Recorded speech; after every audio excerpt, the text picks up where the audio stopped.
le Togo a perdu une grande figure engagée pour son dévouement et son engagement à la cause de la paix, de la réconciliation et de la justice sociale. L'archevêque métropolitain de Lomé, Monseigneur Nicodème Anani Bariga Bénissant, a été rappelé à Dieu le dimanche 4 août 2024. 72 heures plus tard, le président de la République, Faure Ozimna Gnassingbé a reçu au palais de la présidence à Lomé, une délégation de la conférence des évêques du Togo, CET.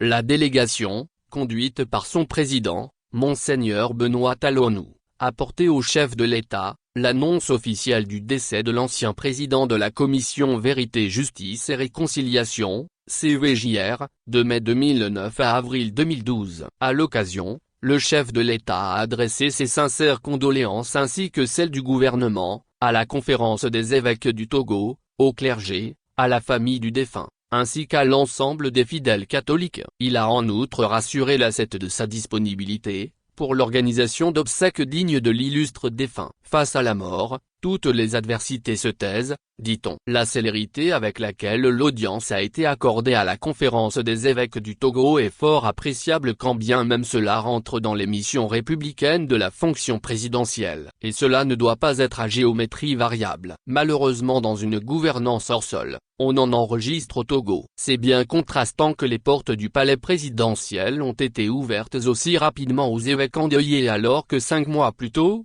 ils ont été envoyés paître au moment où ils voulaient rencontrer Faure Gnassingbé au sujet du changement de la Constitution.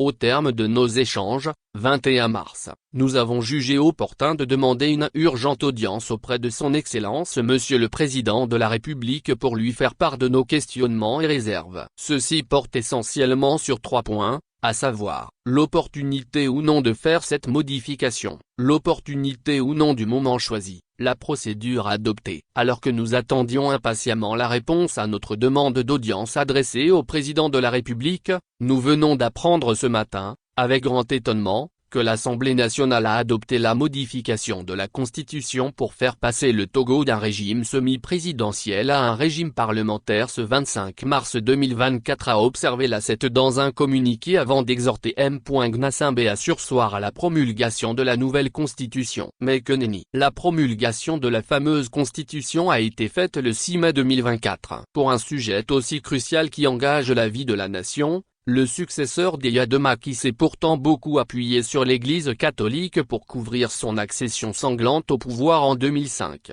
a tourné dos aux hommes de Dieu. Pour la cohésion sociale et le vivre ensemble, il y a bien des postures qui sont préjudiciables.